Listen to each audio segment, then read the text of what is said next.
A Boeing 777 costs $150 million. A major international airport has 200 of them parked on the ground.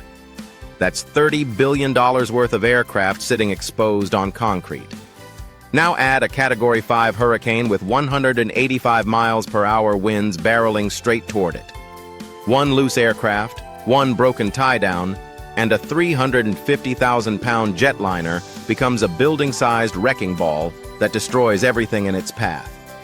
In September 2017, this nightmare became reality when Hurricane Irma slammed into Miami International Airport with sustained winds of 130 miles per hour.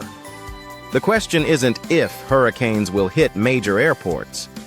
It's how airlines prevent billions of dollars in aircraft from becoming the world's most expensive dominoes. The United States has over 5,000 public airports, but only 30 handle the bulk of commercial traffic.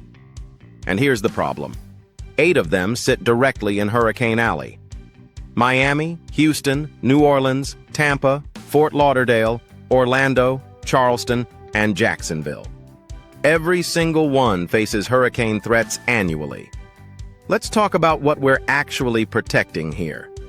A modern Boeing 787 Dreamliner, $250 million. An Airbus A380 Super Jumbo, $445 million. But it's not just the purchase price. Each aircraft represents thousands of hours of scheduled flights, booked passengers, and revenue. Ground a wide-body jet for storm damage, and you're losing $100,000 per day in missed revenue. Destroy it completely?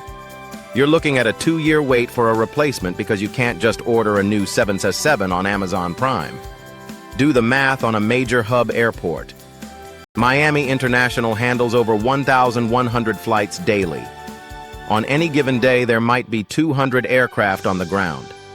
That's not counting private jets, cargo planes, and aircraft in maintenance hangars. We're talking $40 billion in exposed assets, and hurricane season runs from June through November. So how do they do it?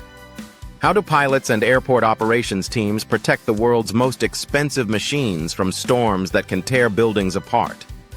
When a hurricane enters the forecast cone, airports don't wait. They activate what's called the Hurricane Contingency Plan, and every major airline has one. The protocol starts 96 hours before predicted landfall, a full 4 days out. The Airport Operations Center becomes mission control. They're monitoring the National Hurricane Center updates every 6 hours. Wind speed, trajectory, storm surge predictions. The moment sustained winds are forecast to exceed 70 miles per hour, the evacuation order goes out. But here's the catch. You can't just fly 200 planes out randomly. Each aircraft needs a crew, each crew needs rest time, and every destination airport needs available gates and parking. Miami International coordinates with Atlanta, Dallas, Charlotte, and even airports as far as Denver and Seattle. This is where it gets intense. Airlines begin ferry flights, empty planes flown to safety by skeleton crews. No passengers, no cargo, just pilots, and the absolute minimum crew required by FAA regulations. I've talked to captains who've flown these missions. They describe airports that look like ghost towns. Empty terminals, closed shops, but the ramps are chaos. Aircraft are being towed into position, engines are starting every few minutes, and the tower is handling departures at triple the normal rate. Priority goes to the most valuable aircraft first. Wide-body international jets, your 777s, 787s, A350s, those go out first. Then narrow-body workhorses like 737s and A320s. Regional jets and older aircraft might stay behind if parking space at destination airports runs out.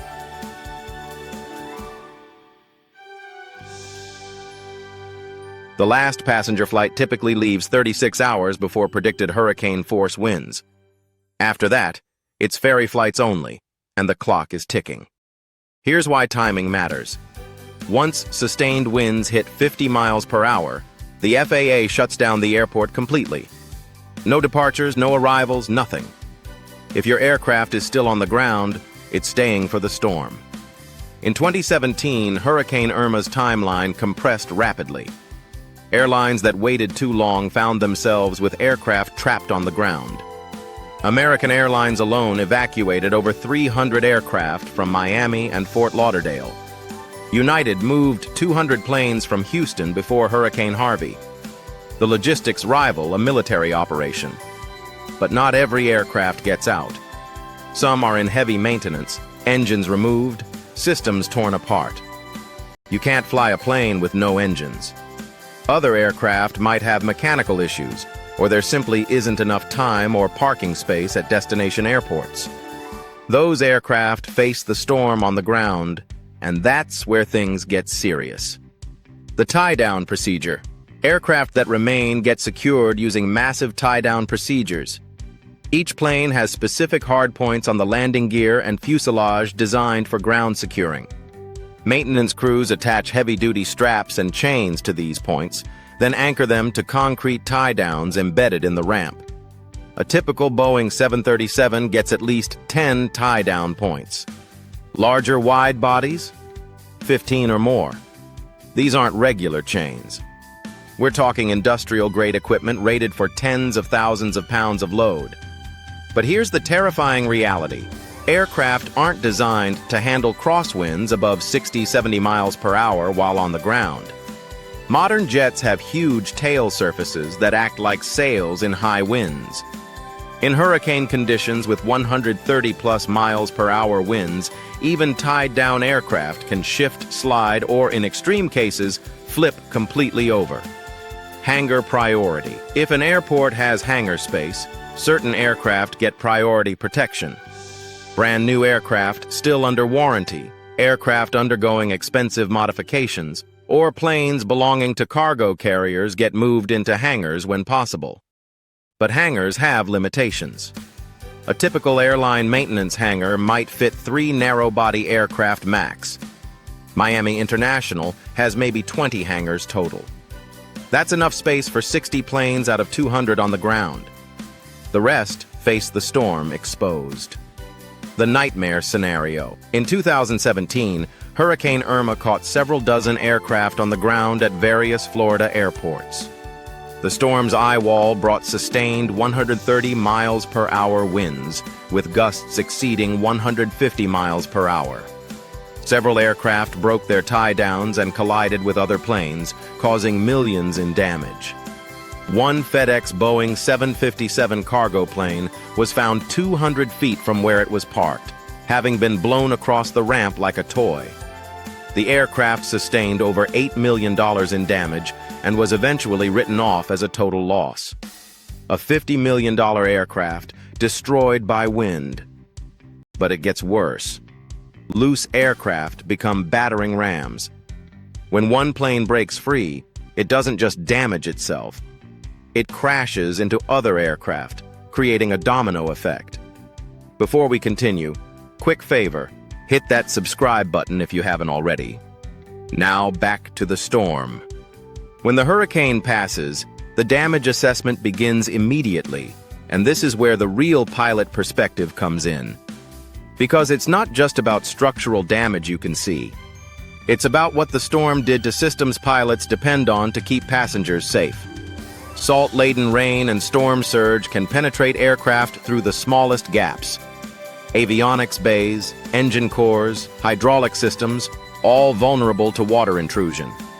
An Airbus A320 has over 100 computer systems. Get salt water into even one critical system, and that aircraft is grounded until repairs are completed. After Hurricane Irma, American Airlines had to inspect over 100 aircraft that rode out the storm in Miami. Inspection times ran 8 to 12 hours per aircraft. Multiply that by 100 planes, and you understand why it took weeks to restore normal operations. Hurricanes turn everything into projectiles.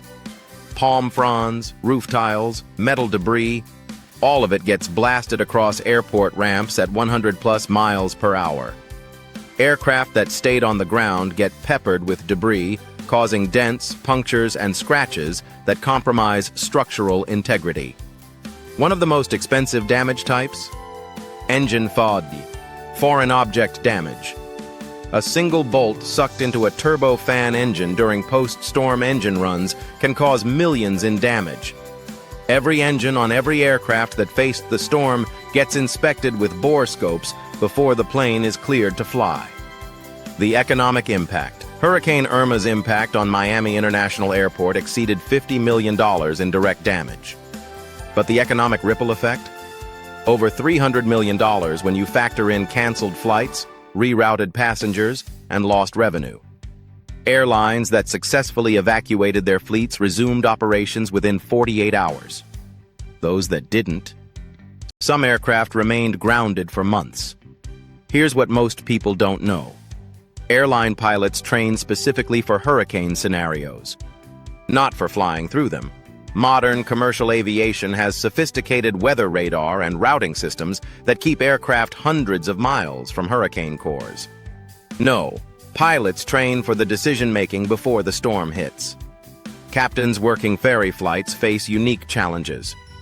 They're flying aircraft with minimal crew, sometimes with maintenance items deferred, all while weather conditions are deteriorating. The decision of when to launch a ferry flight requires balancing safety against asset protection. Too early, and you've wasted valuable aircraft utilization. Too late, and you're risking crew safety as conditions worsen. International coordination. Caribbean islands, Central America, and Mexican coastal airports all face the same threats.